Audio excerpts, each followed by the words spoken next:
Good morning, boys and girls. Welcome to Scotty's Homestead University. I'm Scotty the Redneck Canadian. This is my channel where I hopefully don't offend liberals and swear, at least I try. We got the moon out, which is pretty cool. It's like a little bit past the full moon. And we have my almost finished solar array here. I gotta finish cutting a couple of those off, and I'm gonna get one more panel to run a sand heater. But anyways, I think we already went through that in my other video. So yesterday, I tried to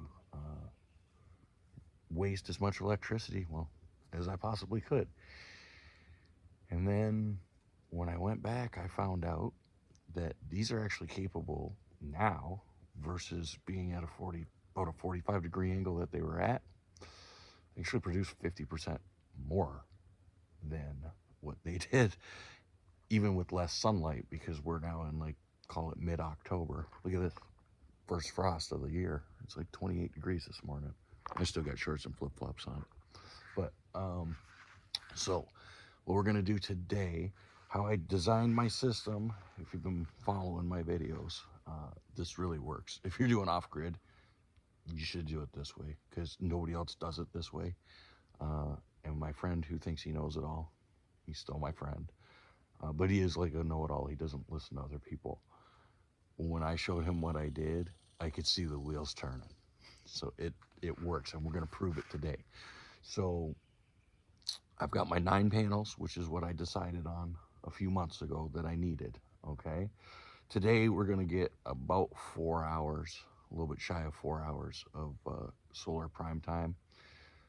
In December here, because I'm just north of the 45th parallel, we're gonna get 1.8, which is like an hour and 50 minutes, right? So I'm gonna figure out when the sun transit is. I think it's sometime like 1:30, and hopefully by half the time before that, I'm gonna have my batteries charged, because what I did last night was I let the mini split run, and my battery bank is now at 46%. So the idea was that I needed a big enough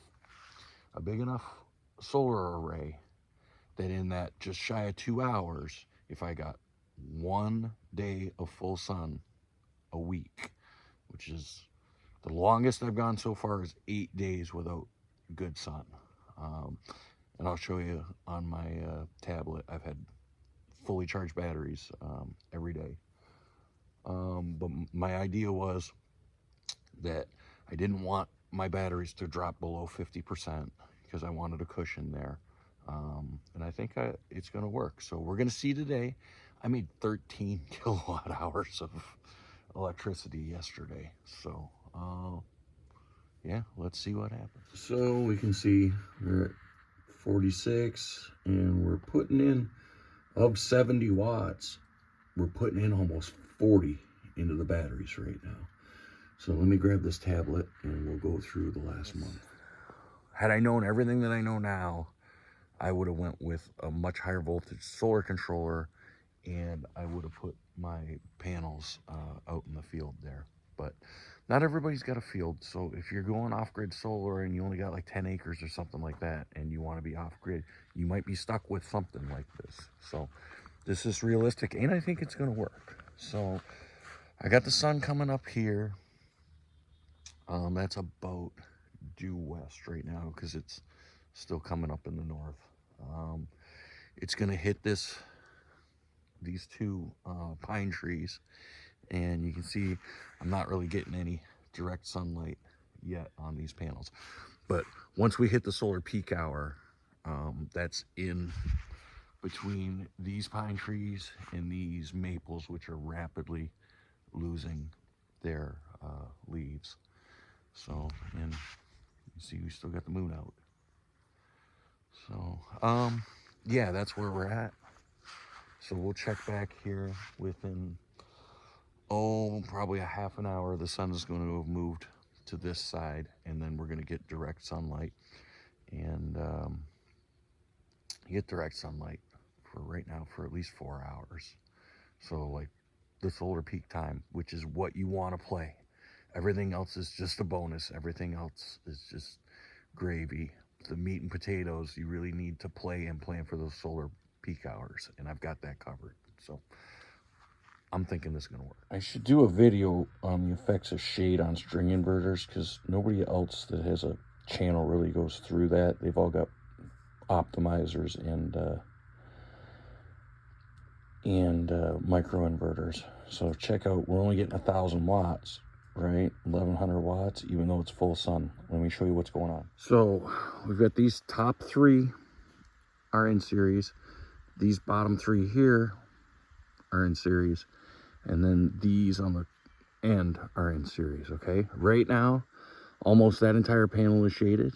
Almost that entire panel is shaded. So what happens is that it's like the weakest link in the chain. That being completely shaded might as well be all three of those. And that being completely shaded might as well be all three of those. And then that little bit is as if it's on all three. So that's why we're only getting 1,100 watts out of a 3,700 watt array, because right now none of the three sets are actually at full power because it's partially shaded. So you can see that a little bit better there. So this is going to move real quick. It's not the end of the world. You just really need to make sure that your panels are not shaded during the solar peak time. Okay, so in about probably, I don't know, 15 minutes or so, this is going to come off, but I'll try to check back when this one's not shaded, like at least half of it right now, and show you what happens. All right, so there you go. We're almost up to 3,000. It's steadily climbing, and it is 11:30. So we're not quite to the solar prime. It's another 15-20 minutes. This is saying an hour and a half to fill up. So that's telling me if it's 11:30, we're going to be done by 1 o'clock, which means my test will be successful. That's pretty cool. But right on. All right, so we're seeing sun transits at 125, right? So if we subtract an hour and a half, a little bit more than an hour and a half back off of that, that means that solar prime doesn't actually start until a little bit before noon. So we're going to come back in a little bit after noon and we'll see the difference. So now there's no shade on the panels, but it is still continuously climbing. And that is because the sun is getting closer in relation to those panels, because it's getting closer to being perpendicular. I don't know, whatever that is, it's something to do with the BMS. There you go. Just the battery management system, and there's all kinds of shit that goes on in these calculations, and it's trying to always keep it at the maximum power point. But there you go, just saw 2,900 pretty much. All right, so here we go. This thing is ticking up. It's at 90%. We're seeing 24 minutes it'll be full. We got 3,500.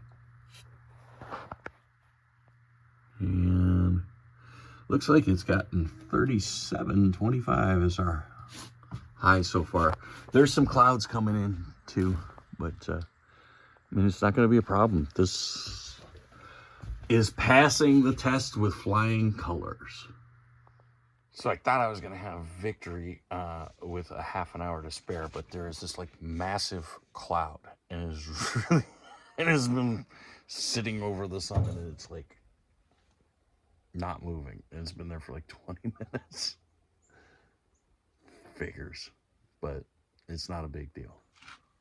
Not the end of the world, because it's still going to happen before 1:30. We're getting 500 watts right now, and it was like 3,800. Stupid cloud. All right, so we just hit 100%. Man, we're pumping 63 amps into there right now. And it's 10 minutes late.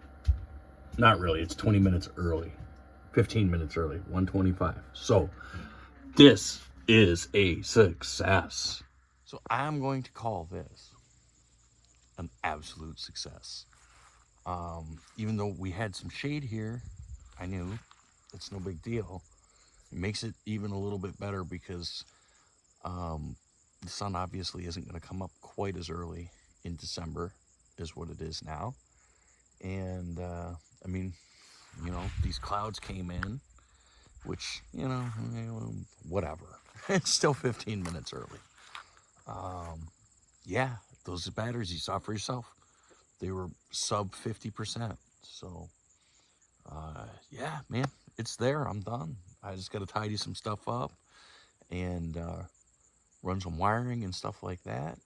And I guess the next step is, even though I think I've just proven I'm not going to need to run the generator, just in case I do, I already got the plug over here, so I just got to wire it up on the inside. So anyway, I think what I'm going to do is put together a little online course. But I need to get over 1,000 subscribers again before I do that, because I ain't doing this shit for free. But yeah, breaking down every piece of this, because there is not another channel out there that shows you how to do what I just did. I had to figure this out. I spent like $5,000 and I figured it out over the last 6 months. So, all right. I don't know. I'm going to go celebrate by chopping some wood or something. So, till next time, keep your sticks on the ice, eh? And hopefully Tony, my buddy with Solar Kits Direct, he said he's got to drop off some stuff in Escanaba in the next week or so. And I'm going to get that next, that last panel just so it looks good. And all right, keep your sticks on the ice.